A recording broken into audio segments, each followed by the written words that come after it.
It's time for us to continue looking back on yesterday's Premier League action. And let's start, shall we, with the league leaders, Manchester City. They were 5-1 winners in the end over Watford. Gabriel Jesus scoring 4 of those goals. And I was reading the papers, actually. Pep Guardiola's likening him to Christos Stoichkov. That is some player. I'm sorry, Gabriel, you're not there yet. That's a bit harsh. Do you know Dennis Irwin at Man United played against him, and Barcelona beat Man United 4-0.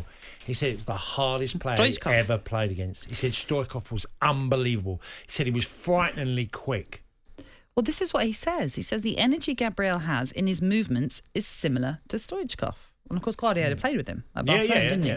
Obviously, goes on to then offer more praise. If there's one person in the world who deserves games like this, it is Gabriel. I don't know anyone who isn't happy for him. But yeah, I mean, huge praise to liken him to the great of Christos Stoichkov.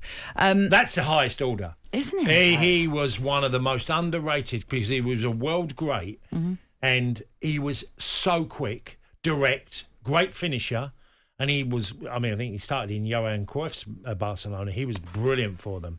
Well, I remember probably the greatest Bulgarian player. Oh, without a doubt. Without a doubt, yeah. Without a doubt. And I remember when I went to the Nou Camp on one of those tours, being half Bulgarian, I sought out the shirt that was there in one of the glass cabinets, and had to have a picture with that. But yeah, what a game really for Jesus, because we spoke about it yesterday in the papers where it was a suggestion that he may well be moving on. Arsenal lining up to put in a bid for him. But my goodness, if there's ever a statement that someone like Jesus is wanting to put out to Pep and to Manchester City, that was the game yesterday where he's basically saying, don't discount me just yet. Well, if Arsenal were interested, they'd probably be gutted he'd got 4 goals because might not be so easy to get him out of the club. But look, sure.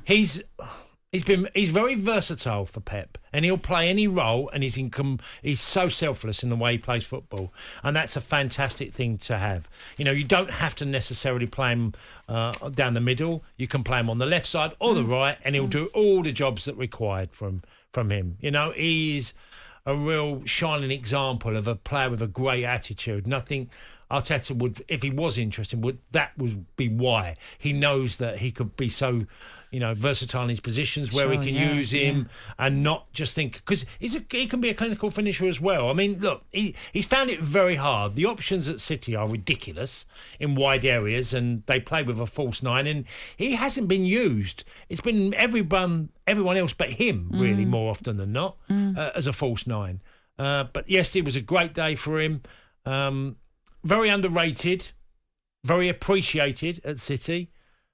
I know it's a real cliche to say this, but when we talk about professionals who just get on with the job, and you feel like he does, because as you say, he's not often been picked to play that number 9 role, but when he's been told to do whatever he's been told to do, he does it.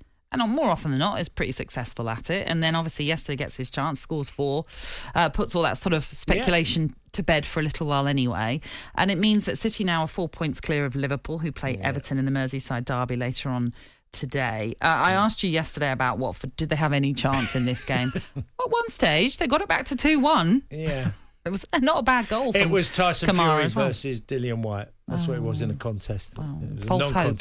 False hope. And, look, City were, De Bruyne again, he's just picking passes, and the cross for this, I think it was the second goal for Gabriel Jesus, was just terrific. If you're a centre forward and you're getting a ball in that comes whipped in at pace at a certain height and you just got to meet it, that's the type of ball you want. You're dreaming of that. I was lucky enough, and I've said it before, I played with Kevin Sheedy, and he could whip a ball in like Kevin De Bruyne. I know some of the older folk will know Kevin Sheedy, and if you were on the end, as Grant Sharp, who was a great Everton striker, would tell you, if you have Sheedy putting the ball in, you knew when it was coming, what height it would be, and great pace. You just need to meet it. And that's De Bruyne. He puts in balls whipped in at pace. Big week coming up for City as well. Champions League, Real Madrid. Good way to warm up for it. Scoring 5. I think they have way too much for Real Madrid. Yeah. And also, look, this... And even with Benzema and everything that they've there's done. 2 things. The keepers have had a really good season, and Benzema. If you stop Benzema, you'll go through comfortably. That, to me, is the most important thing. And I said it before Chelsea played them in the last round. Stop Benzema. I said it in my first. I did the commentary in the first game at home. I said one thing you need to do in this tie is stop Benzema. You beat Real Madrid, and he got a hat-trick. Yeah. You know, and then scored obviously in the away game. And it sounds silly to say it as well, but is it a case of saying to Pep, "Don't overthink this one. Just play it how you normally play it." Kyle Walker's a good matchup for Vinicius, okay, and you got Diaz, who's a good matchup to stop Benzema. Mm-hmm. So. You've got a great opportunity. The keeper's done well. Courtois done fantastic as well. But they give you chances, Real Madrid. So unless City get it wrong tactically, I think they'll make the Champions League final quite comfortably. A word on Watford then. It was always going to be a tall order. I'm